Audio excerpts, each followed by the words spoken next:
Lockdown से पहले गीता के घर का नजारा कुछ ऐसा था कि रोहन ऑफिस जाता था और शिविन स्कूल। जिनके घर से जाने के बाद गीता काम खत्म करके बाकी समय आराम करती थी। लेकिन लॉकडाउन के बाद ऑफिस और स्कूल घर में ही खुल गए और इससे गीता का हाल वो तो आपको देखने में ही मजा आएगा। शिविन, ओ शिविन, महाराज उठने के लिए क्या 21 तोपों की सलामी लेंगे? अरे बिस्तर से बाहर निकल, ऑनलाइन क्लास स्टार्ट होने वाली है। अरे तुम भी हद करती हो, स्पीकर की तरह चिल्लाने की क्या जरूरत है? दिख नहीं रहा मेरी कॉन्फ्रेंस चल रही है। अब कैमरा और स्पीकर ऑन कर रहा हूँ, मुझे कोई शोर नहीं चाहिए। इस पर जैसे ही रोहन लैपटॉप का कैमरा और स्पीकर ऑन करता है तभी कुकर की सीटी बजती है। हम्म, करा लो अब इसे चुप। लॉकडाउन नहीं हुआ, मेरी मौत का फरमान जारी हो गया। दोनों बाप बेटे ने नाक में दम किया हुआ है। ऐसा बोलकर गीता वहां से शिविन के कमरे में पहुंच जाती है, जहां शिविन अभी भी सो रहा होता है। ओ आलसी, अब अगर 5 मिनट में नहीं उठाना तो आज तेरा गेम और यूट्यूब कैंसिल। माँ की बात सुनकर शिविन बिना 1 मिनट गंवाए उठ खड़ा होता है।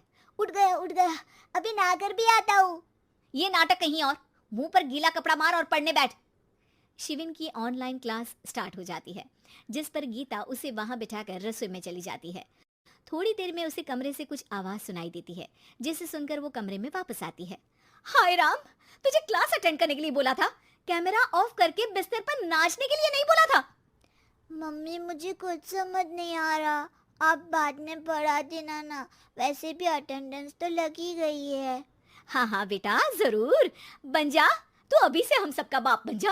अरे नहीं मतलब कहाँ से लाते हो इतना दिमाग, और पढ़ाई करते हुए ये चला कहाँ जाता है? नाइस क्वेश्चन, दिमाग से पूछकर बता दूंगा।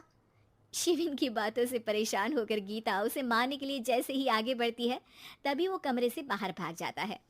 अब शिविन आगे आगे और गीता हाथ में चप्पल पकड़े उसके पीछे पीछे पूरे घर में दोनों घूम रहे होते हैं। इसी बीच वो रोहन के पास पहुंच जाता है और शिविन को मारने वाली चप्पल रोहन के लैपटॉप पर जाकर गिरती है। ओए माँ! मम्मी, अब पापा को चप्पल मार रही हो? वो आज तक के रिपोर्टर, चुपचाप जाकर क्लास अटेंड कर ले, नहीं तो अगली तेरे पीछे लगेगी। इस पर शिविन वहां से चला जाता है, जिसके बाद रोहन गीता से कहता है, इस सर्कस के लिए कुछ बोलना चाहोगी? अरे क्या करूं, जब से तुम दोनों घर में रहने लगे हो, घर अपने आप ही सर्कस बन गया है और मैं तुम्हारी नौकर। कभी बेटी को संभालो तो कभी बाप के नखरे उठाओ। इन्हीं सब उथल पुथल में दिन बीतते रहते हैं, जिसमें हर रोज घर के अंदर कुछ नया सियप्पा खड़ा मिलता है, जो ज्यादातर शिविन और रोहन के ऑनलाइन स्कूल और ऑफिस से रिलेटेड ही होता है। एक सुबह, शिविन चल उठ, आज की क्लास जल्दी है। कैमरा ऑफ करके आप अटेंड कर लो। अरे ऐसे छित्तर पड़ेंगे, दादी नानी सब एक साथ याद आ जाएंगी। गीता की लाख मशक्कतों के बाद क्लास तो खत्म हो जाती है, लेकिन उसके बाद शिविन फोन इस्तेमाल करते हुए इंस्टाग्राम रील बनाने लगता है। रसोड़े में कौन था? तुम थी, मैं थी, कौन था? कौन था? हाँ, मैं गरीब हूँ, मैं गरीब हूँ।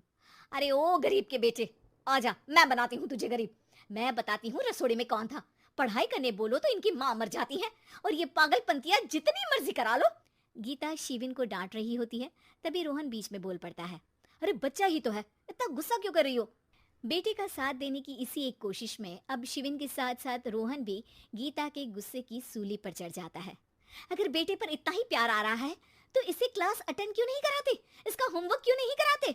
उस समय तो बहुत जल्दी मीटिंग आ जाती है, वो काम मैं करूं और यहाँ इस बेफिजुली की चीज में तरफदारी करके बन जाओ महान। हे भगवान, कोई तो इनके ऑफिस और स्कूल खुलवाओ, मैं इन्हें और घर में नहीं सह सकती।